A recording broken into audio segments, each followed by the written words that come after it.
That's it. Over. Seba Loma Fora. Kangalo 50-22.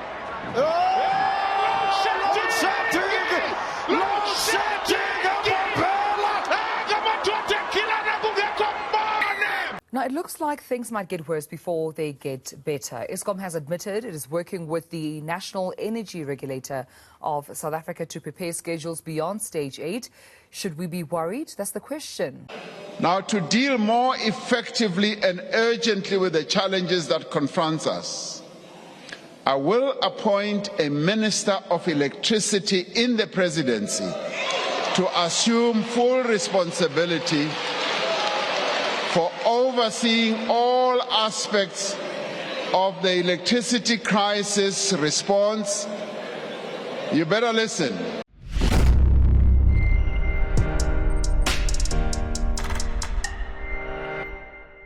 Hey guys, welcome back to Earnformation. My name is Tabang. Today we'll be talking about sustainable energy and how we can achieve a sustainable and abundant supply for generations to come. We'll be taking a closer look at Tesla's Master Plan 3, which should have been its own event, but I digress. The promise of a sustainable and abundant future, some say even super abundant, and discussing a need for a phase change disruption in the energy sector. One cannot put into words the kind of damage that rolling blackouts have done. Businesses have lost money, food has gone bad in fridges, and some episodes are not being shot. A few moments later. What is the future of your job going to be? Are you safe? Are you going to be the person using the AI to get better? Or are you going to be the one replaced by fucking AI? President Cyril Ramaphosa is blaming historical issues at Eskom for the country's current electricity crisis. He said this during a media briefing after concluding his state visit to the United Kingdom. The president says it will take more than just the right skills to turn things around at the embattled power utility.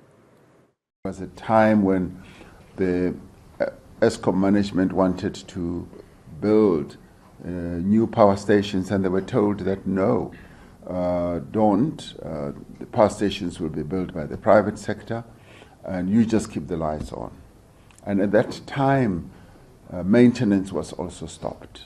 And I met a person who used to be a manager in Eskom who said they were stopped from maintaining, serious maintenance for 12 years. So you had a period of 12 years where no maintenance was done and the power stations were driven hard and the instruction was keep the lights on. And no wonder today we are reaping the whirlwind because a number of errors were committed. So that is why I keep saying Eskom's woes and problems did not start even in 2014. They started way earlier, and you will need to go back 7 years or more. Let's face it, we are messing around with the finite resource that we can never ever replenish. Once you burn coal, that's it. You can never get that back. So why do we keep on doing it?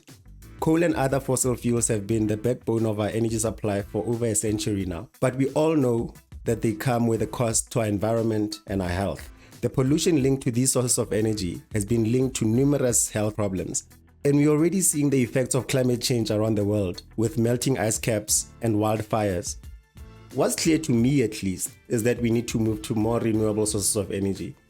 It just makes sense. So I don't understand why we are not moving at the speed that we need to move at. Enter Tesla's Master Plan 3. In that presentation on the 1st of March, Tesla's techno king Elon Musk delivered the company's vision on how we can achieve a sustainable and abundant energy supply. So Tesla's 5-part plan covered how we can renewably power the existing grid, switch to electric vehicles, switch to heat pumps, high temp heat delivery and hydrogen, and sustainably fuel planes and boats. More importantly than anything else that we talk about here is that there is a clear path to a sustainable energy Earth. So how the master plan works? The thing that is needed at very large scale that is not currently present is a vast amount of battery energy storage. In terms of wind and solar, how much land would be used? It's less than 0.2% of the land area of Earth. we do not see any insurmountable resource challenges at all. In fact, in the end, we should be mining less ore to accomplish this economy than we currently do with the fossil fuel economy, and we're going to talk through that. Yeah, just to emphasize that again, the electrified economy will require less mining than the current economy does. Yes. Less, not more. Yeah, I mean, my personal opinion is that as we improve the energy density of batteries, you'll see all transportation go fully electric, with the exception of rockets. That's awkward. Ultimately, even rockets can be electrified. Repowering the existing grid with renewables. This is already actively occurring in front of us. 60% of the generation added to the US grid was solar in 2022. And actually, on a year-on-year basis, solar deployment is growing 50% year-on-year as of 2022. So this is a serious upswing. And if we continue this trend, this is going to be behind us before we even know it. Switching to electric vehicles. Again, 21% reduction in fossil fuel use by doing this alone. Obviously, Tesla is heavily engaged in this activity, along with many others. Overall, EV production grew 59% year-on-year in 2022, and EVs hit an amazing 10% market share. I mean, it's an awesome milestone. I'm super excited to see that. I gotta. Yeah, I mean, this is obviously happening very rapidly. And I mean, I think really all cars will go to fully electric and autonomous. And so riding a non-autonomous gasoline car is going to be analogous to riding a horse and using a flip phone. Our goal is to do 20 million electric vehicles a year. One of the reasons why EVs are so enabling is this end-use efficiency point. Tesla Model 3, it's 4 times more efficient from the well to wheel than a Toyota Corolla. And that's all about the efficiency of getting the electricity into the car in a sustainable energy economy, and then how efficient the car is in transferring that stored energy to motion on the road. When compared to the engine in the Toyota Corolla and all the extraction, refining, transmission, distribution of the gasoline to the Toyota Corolla. Next, switching to heat pumps in homes, businesses, and industry. Right now heat pumps meet 10% of building heating needs. Install rates growing 10% year on year. It really needs to accelerate. Heat pumps can serve, heat applications up to 200 C in businesses and industry. And from an investment perspective, as you can see on this page, this is actually the lowest hanging fruit in terms of displacing fossil fuels.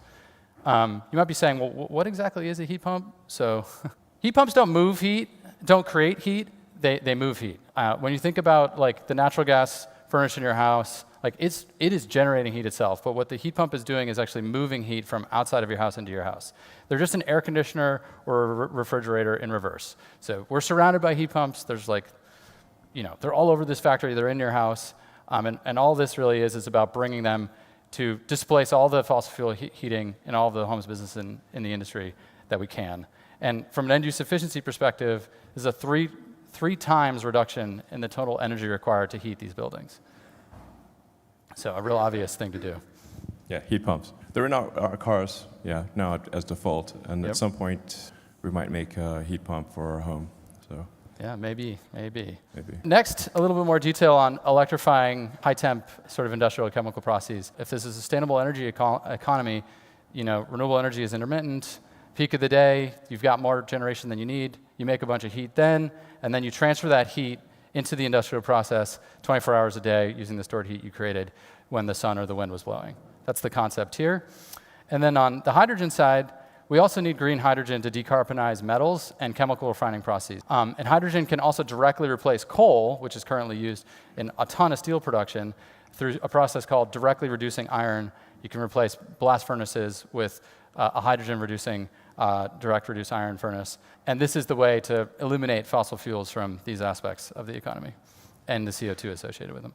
Yeah, so I mean, some of this, there's room to disagree, but some amount of hydrogen is needed for industrial processes. My personal opinion is that hydrogen will not be used meaningfully in transport and shouldn't be. If you're going to use a chemical fuel, you should use CH4, not H2. But nonetheless, it is needed for industrial processes and can be produced just by splitting water, essentially. I mean, something that's been done for decades and decades. Yeah. This is not, rocket technology. Yeah. And lastly, sustainably fueling planes and boats. Shipping accounts for 3% of global CO2. It's ripe for electrification. Even with lithium iron phosphate, long-haul ships can be fully battery-powered. So that's a great opportunity to electrify. So when we stack up all of these efforts, we end up with the numbers we shared at the beginning of the presentation. 30 terawatts, 240 terawatt hours, $10 trillion. And you may be saying, like, I need some context. Is this feasible? Spoiler alert, it's entirely feasible. Building this sustainable energy economy is less than extending the fossil fuel economy from a year-over-year investment basis. So very doable. The transition to a sustainable energy economy would result in a substantial reduction in current ecological impact. The resources are there to support the transition. This is cumulative demand to move in the sustainable energy economy direction until 2050 relative to USGS resources today. History teaches the more we look, the more we find. What people think happens is, oh, there's this many resources, next year there's going to be less because we're going to extract them. What actually happens is, as we extract resources, we find more. And you can see on the right what has actually occurred with the key materials to the sustainable energy economy. Since 2000, as the sustainable energy economy has been growing and Tesla's been growing and all the industries around us have been growing, the actual resource availability has increased, not decreased. There still seems to be quite a bit of confusion about lithium. Lithium is extremely common. It's one of the most common elements on Earth. There's no country that has a monopoly on lithium or even close to it. There's enough lithium ore in the United States to electrify all of Earth. If the United States was the only place producing lithium, there's enough domestic material to electrify Earth.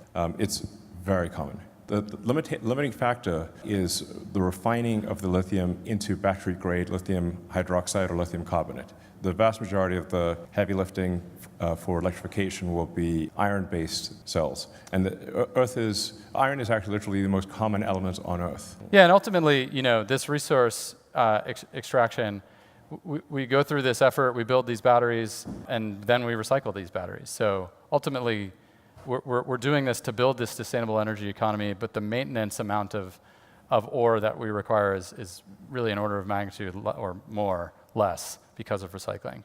A sustainable energy economy is within our reach, and we should accelerate it. What we're trying to convey is a message of hope and optimism. Optimism that is based on actual physics and real calculations, it's not wishful thinking. Earth can and will move to a sustainable energy economy, and will do so in your lifetime.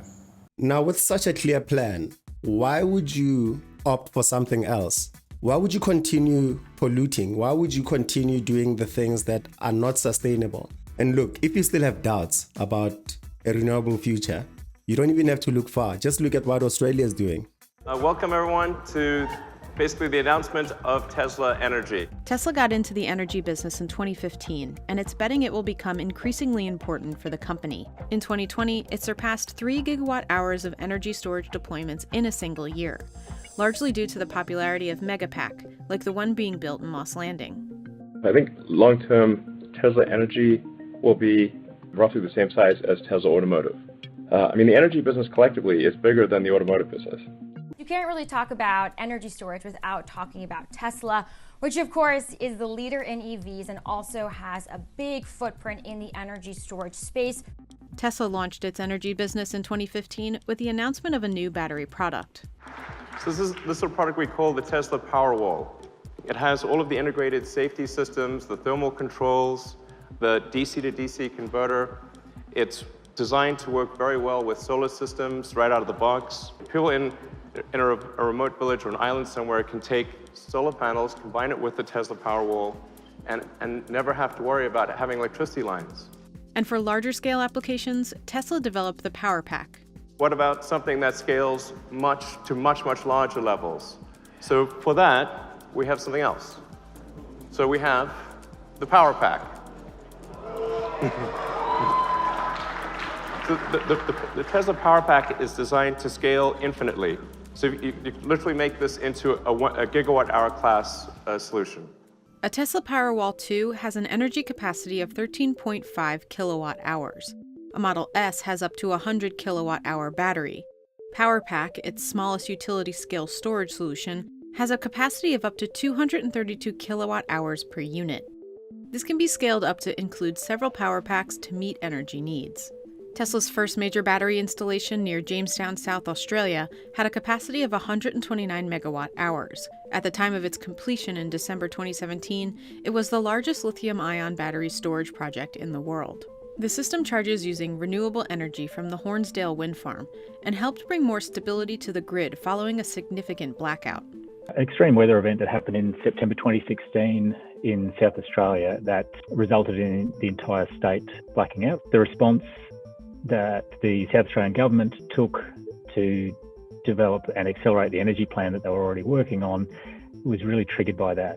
Based on studies observing its first and second year of use, Tesla's Australia battery system has proven to be reliable and has saved the utility company money. That first year's performance, we could see that the battery itself generated revenue of $24 million, I recall it was. But the saving to the electricity system in terms of how much more cheaply the frequency control services were provided was $30 to $40 million. With the success of this project, Australia is looking to bring more lithium-ion battery storage systems online. There's quite a few underway now in other parts of Australia and also in South Australia. The fact is, Tesla cannot do this alone. We need a phase change disruption from top to bottom, and we know it. So let's bring it home for a second. Let's bring it to South Africa. If you had to look at Eskom's current grid, you will see that it looks like a river. And if you know anything about dams and rivers and streams, you will know that anything that happens upstream affects everything downstream. If there's any kind of disturbance, even if the grid is healthy, if there's any kind of disturbance, an explosion, an earthquake, whatever it is, if anything happens to the main lines, the effects of that will be felt by hundreds of thousands of people. Now, that doesn't sound very sustainable to me, as if my opinion matters.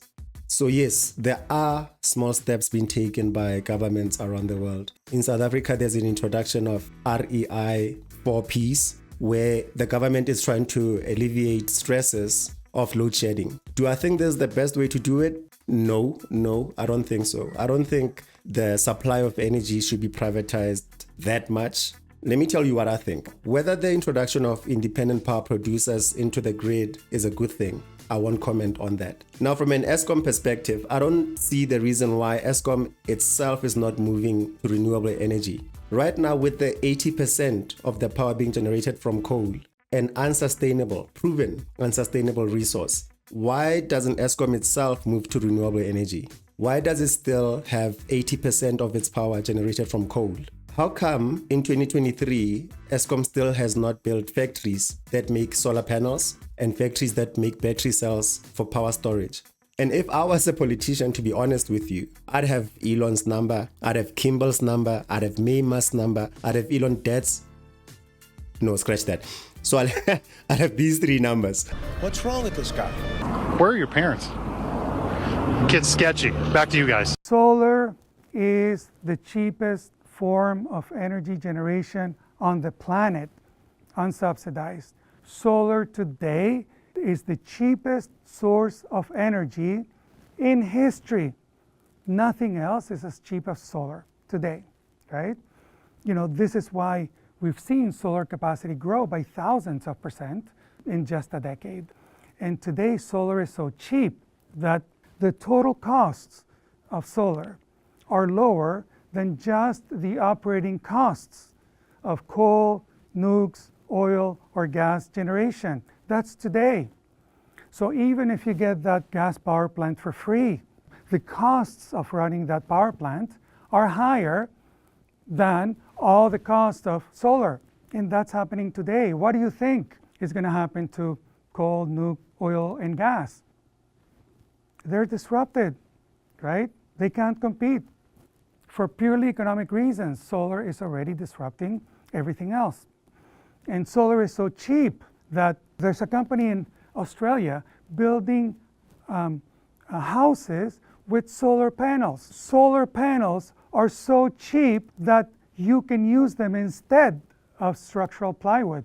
Even if you don't generate energy, solar PV is cheaper than plywood. That's happening today. So you get all that energy for free, right? It's a gift. It's essentially buy the house, get free energy, or buy the energy, get a free house.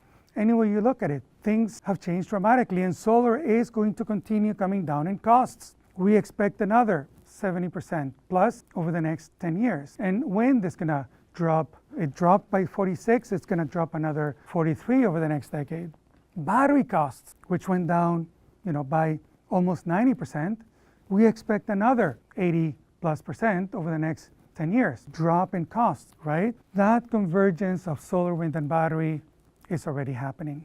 Solar and wind are the cheapest sources of energy, period. And we expect that combination of solar, wind, and battery to be 70% cheaper by 2030. And this is a phase change disruption. The 100% solar, wind, and battery system is not the old system. The old system is a caterpillar. The new system is a butterfly. You can't just add wings to the old system and pretend that it's a new system. It's not. It has different properties, different metrics, different dimensions. And one of the most important ones is what we call superpower. In energy, solar, wind, and battery, superpower, meaning because we have so much more capacity to generate the demand that we already have, we're going to generate vast amounts of energy in addition to meeting existing demand. And that superabundant, zero marginal cost energy. We saw from Tesla's Master Plan 3 presentation that the minerals are already there and there's an abundance of them. Africa, like I said in my previous episodes, is rich with minerals. Why do we not manufacture locally and supply the local market without the burdens of having to ship everything from the east or the west? What this would mean is the solar panels would be cheaper because they're manufactured locally and most of the raw materials are from here. And it would mean that Eskom can buy back the electricity generated by these solar panels from the people.